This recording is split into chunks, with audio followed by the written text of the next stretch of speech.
I'm Rob Anderson. I'm the managing editor of Market Magazine by 𝗙𝗰𝗲𝗯𝗍, and this is my watch collection.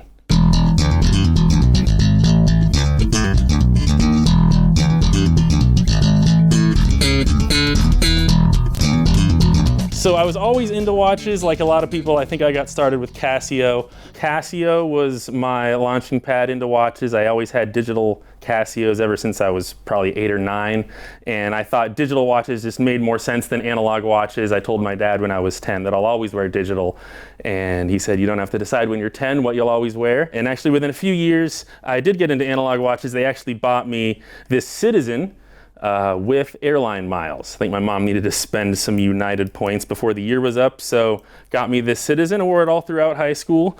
And for high school graduation, my parents got me this sweet quartz Zodiac Marine Life. If you're a Kenny Rogers fan, you can see Kenny Rogers wearing a Marine Life on the covers of, I don't know, one of his albums. So I wore the Zodiac all through college, and that was my daily watch. Until I got my first Rolex. This is the watch that was my first nice watch.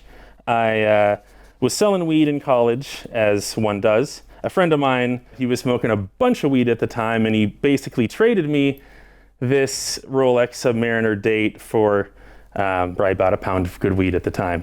Times have changed in the past 20 years. I think a new stainless steel Submariner would probably be like 10 pounds now. I don't know, I'm not in the game anymore. But yep, so I've had this ever since. This was my daily watch for a couple years, and then I eventually started to nerd out about it. I don't know when I first started going on RolexForums.com or why I started nerding out about them so much. Eventually I got a job at a software company, browsed eBay for watches at work, as one does. Started getting into the cheaper Rolexes because like 2000 was more my speed than like 10,000 watches when I was, in my early 20s. I think I got this for like $1,800. This is my next good watch. My Pool Interdrill Air King 5500. Back when I got this like 15 years ago, logo dials sold for less than regular dials. So you would get a discount for getting an Air King with a company logo on it. But I just thought it was cool. I'm like, these shouldn't go for a discount. They're neat. So I got it off eBay, and this has been my avatar ever since. On Rolex forums, Omega forums, and WatchEseek and stuff, my avatar is always this P for Powerfunk. I love this Air King. Yeah, nice and simple. So the name Powerfunk just comes from playing bass, and yeah, I slapped the bass a little bit.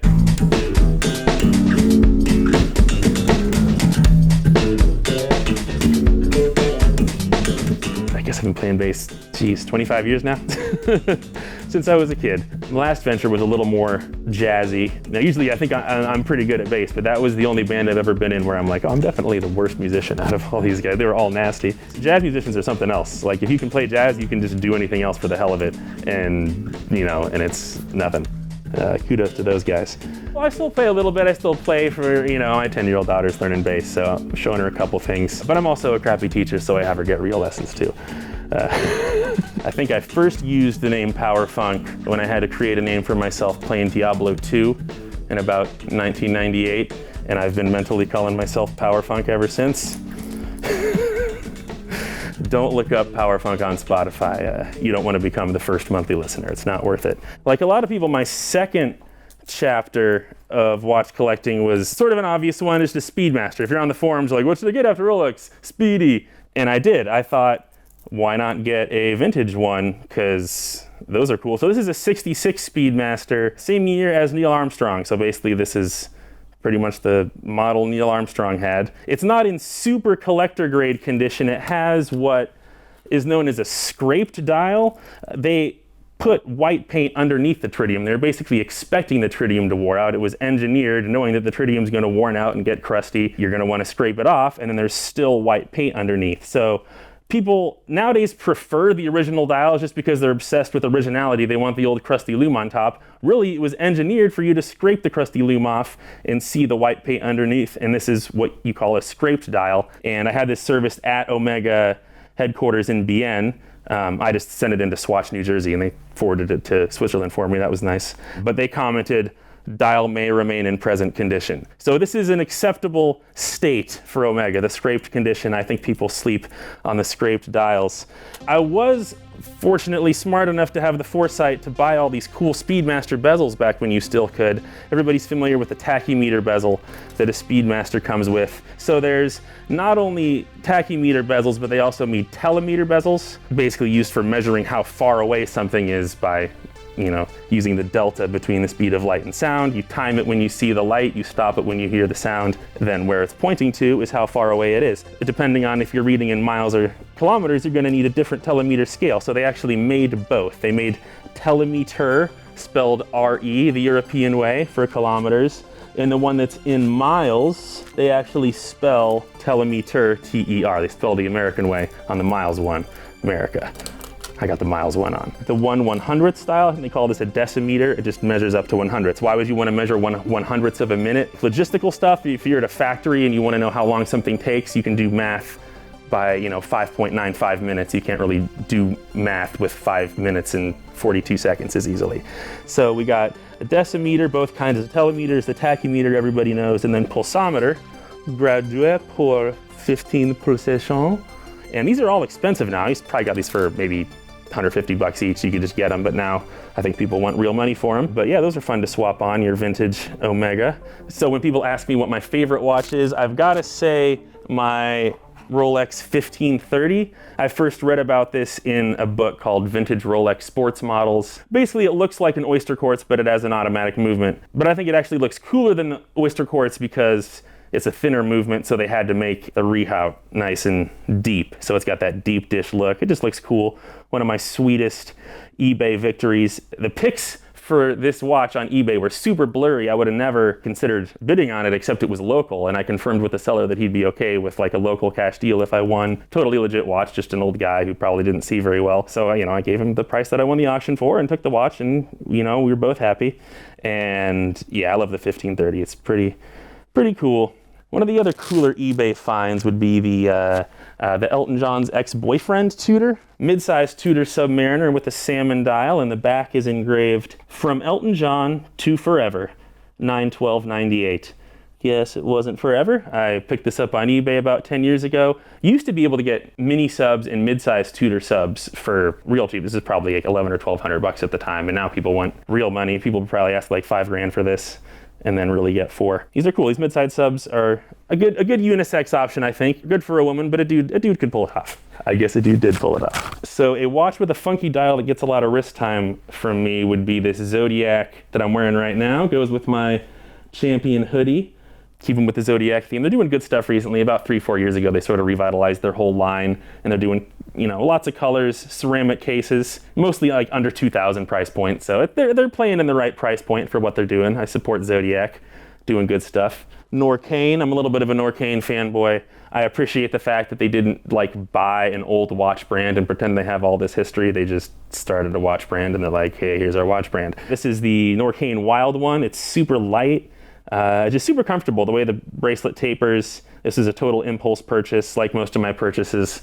I know a lot of people on Full Set have cool, successful milestones that they've achieved for their various watches. Most of mine are impulse purchases at various stages of my life. You know, that's cool too. But yeah, the dial on this Norqain is nice. I think it's, you know, laser cut. It's just cool. You can withstand 5,000 Gs of forces. So you can go golfing with this.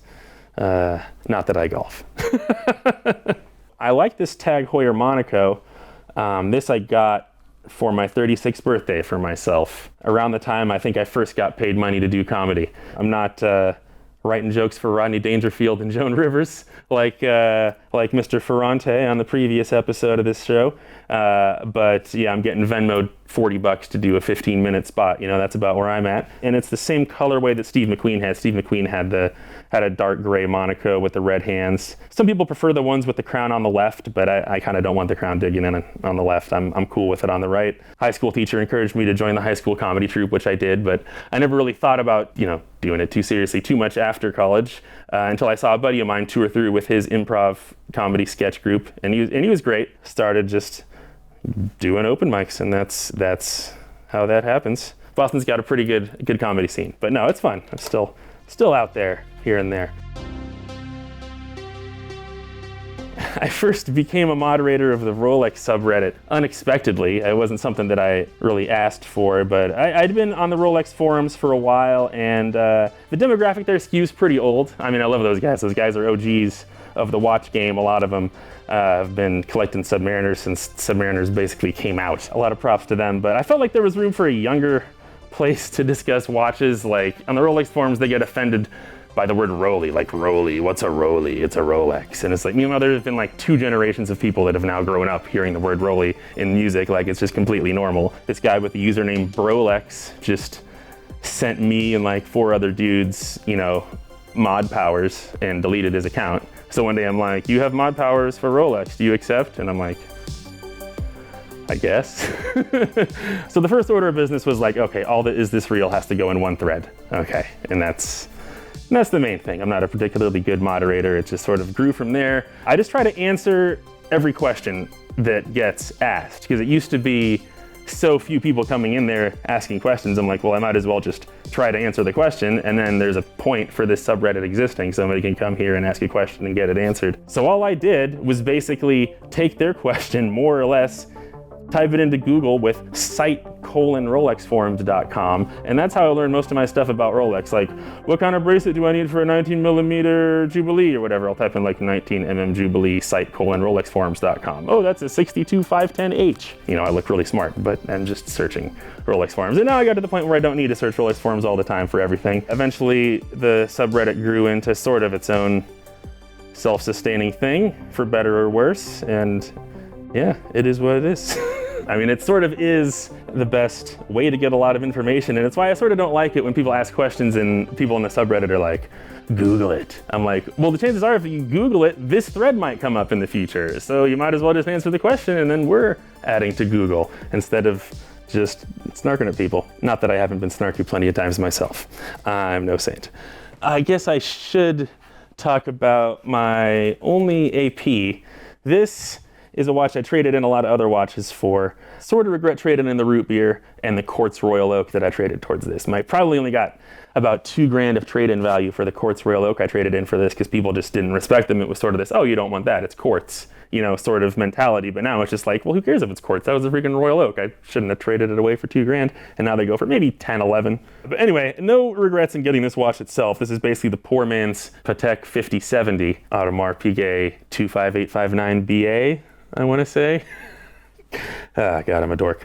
But no, it's got a JLC movement. It just feels like butter. I got a few chronographs, and this has by far the best action. It just totally smooth.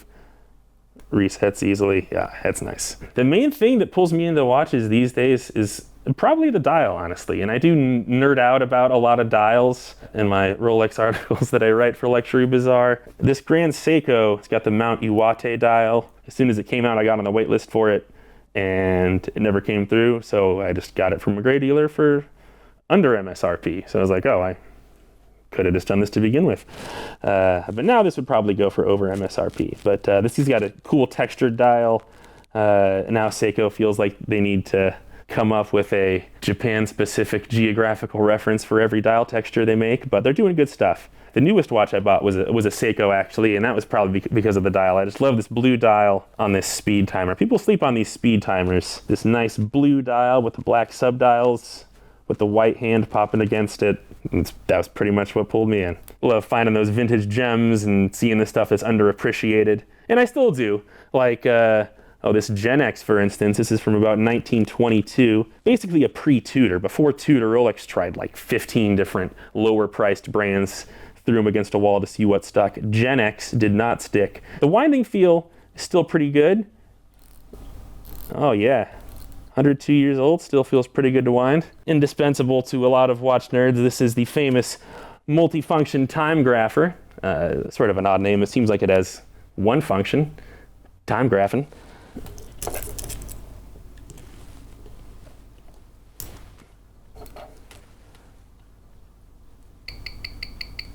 So this is my 1530 on the time grapher here. This hasn't been serviced in like 12 years, I think. I think Rolex Service Center serviced it in maybe 2013. Minus 21 seconds a day, not ideal. New Rolexes are guaranteed to be within 2 seconds a day. Honestly, with something from 1974 like this, I'd be happy with 10 to 15 seconds a day, but yep. Time grapher says it is time for a service. Oof. Didn't know this one was that bad, honestly. Well, every time I review a watch for 𝗙𝗵𝗲𝗯𝗍, I'll throw it on the time grapher and do it in all 6 positions. Once you have a certain amount of watches, you're kind of past the point of the recommended maintenance schedule, because that would just be ridiculous at this point. So most watches can go about 12-ish years in rotation, I feel like. And one of my best eBay finds is this 𝗙𝗰𝗲𝗯𝗍𝗃 Oyster. I was watching it on eBay. I think they had a buy it now price of like $7,000. I'm like, oof. I believe this was the first Rolex product sold in America. A lot of people think it was the turtle timer that was sold in Oregon in the 1940s. This is from the mid 1930s. Yeah, definitely sold in America. And 𝗙𝗰𝗲𝗯𝗍 was a sporting goods store back then. You'd buy your, hunting rifle and stuff like that at 𝗙𝗰𝗲𝗯𝗍. Apparently they weren't too impressed with the Oyster because they didn't make too many of them, and they went with Heuer shortly thereafter. So the 𝗙𝗰𝗲𝗯𝗍 Heuers are very collectible. Not a lot of people seem to know about the 𝗙𝗰𝗲𝗯𝗍 Oysters. Eventually they dropped the buy it now and they just did a straight auction, and I'm like, all right, let's see where this goes. Ended up grabbing this for like $3,000. But even if somebody offered me like $20,000 for this, I wouldn't sell it. This is probably my coolest piece of Rolex history, in my opinion. But yeah, and it's sterling silver. You can see it's corroding a bit on the back. There's a reason people switched to stainless steel as soon as they could. Silver corrodes. But this one's still in okay shape. The watch with the most sentimental value probably would be the Submariner, the 16610. That's the one watch, if I had to keep one, it would probably be it. I wore that when I got married, wore that when my first 2 kids were born. This one's pretty cool. This is an Oyster perpetual date that I got from S2Kev. Good dude. I got this watch shortly before my 3rd daughter was born. Not really to commemorate it, just in retrospect, it sort of worked out that way. I thought it was cool. So this Rolex doesn't have lume, it has black vitreous enamel instead. So a lot of people are aware of these Milgausses that were made, the Milgauss CERN models, because the certain laboratory didn't want any radiation. So they said, just give us one with, black enamel paint instead. So if you look closely, it actually has black fill on the hands and black enamel accents on the hour markers. It's also a radial dial. That's what you call the extra long hour markers. You can read about those in my guide to special Rolex dials. This one gets a good amount of wrist time. I'm at the point where I don't have a lot of watches that I want. I sort of just have to wait and just be moved by something and see it and be like, oh my God, I want that. Oh man, I've got a couple of grails if I could find anything. There's a really rare small block Tudor chronograph with an orange bezel and an orange dial. The orange dial itself is rare, but there's one with the orange bezel also that I super slept on. I think a lot of people don't even realize exists. And I think the last time one came up for sale on eBay, it didn't even go for that much because it's one of those things people don't even know. But in retrospect, I was like, oh, I should have got that. I regret more not purchases than purchases. My biggest regret is probably a Seamaster that said Speedmaster on the dial. It was just for sale on this website, and I'm like, oh, that's kind of cool. And like I thought about maybe I should get it, and I posted it to Omega forums. There was a guy who's like, dude, I collect these. These are called Speedmasters, and these are a thing apparently. They're Seamasters from the 1990s that say Speedmaster on them, just an error. But there's only a few that were known. This is apparently the only steel one ever known. He's like, all known ones are two-tone. That steel one is amazing. Where did you find that? I'm like, oh shit, well, I guess I should go buy it. It was already sold. So I should have jumped on the Speedmaster, should have jumped on the orange bezel Tudor.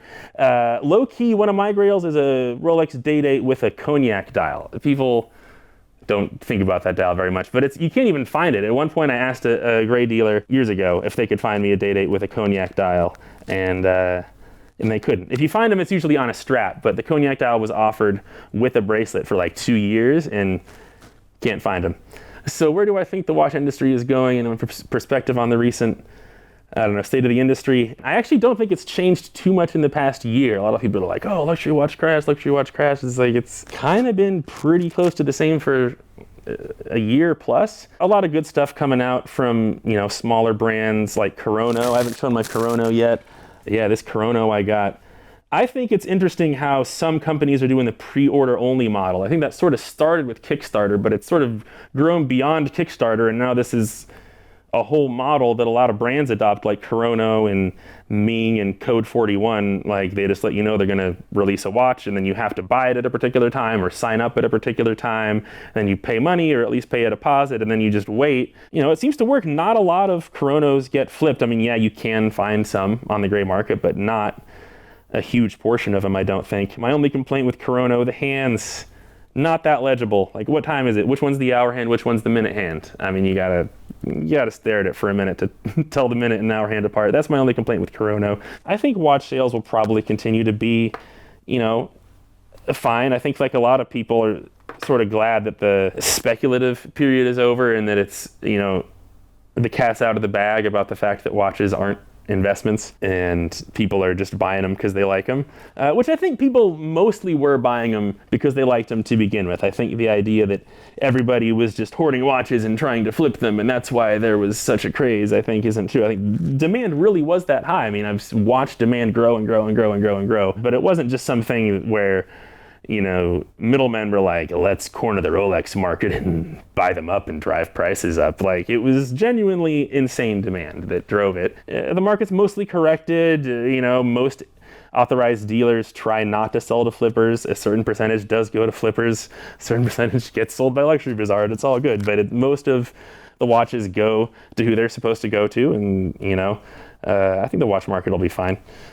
Even though, I see a lot more Apple Watches nowadays than I thought. When the Apple Watch came out, I did not think it would do as well as it has. I'm a little surprised how much people love tracking their health metrics. People obsessively want data about their health, and maybe that's just the future, but you know, I'm fine with an old analog watch.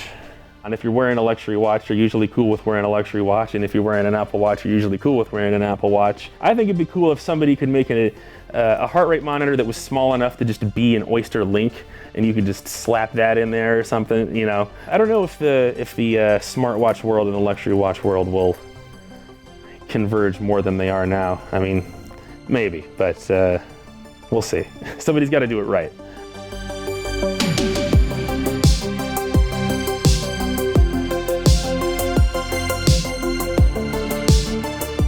Some stand-ups get offended when they say, oh, tell me a joke. But I'm like, whatever, if you do stand-up, you should have a joke. If you ask me to tell a joke, I'll tell you a joke. You know, I took my wife to Legal Seafood. She looked at the menu and said, what does it mean when it says MKT? I said, it means they're out of it. Strong opener, strong opener.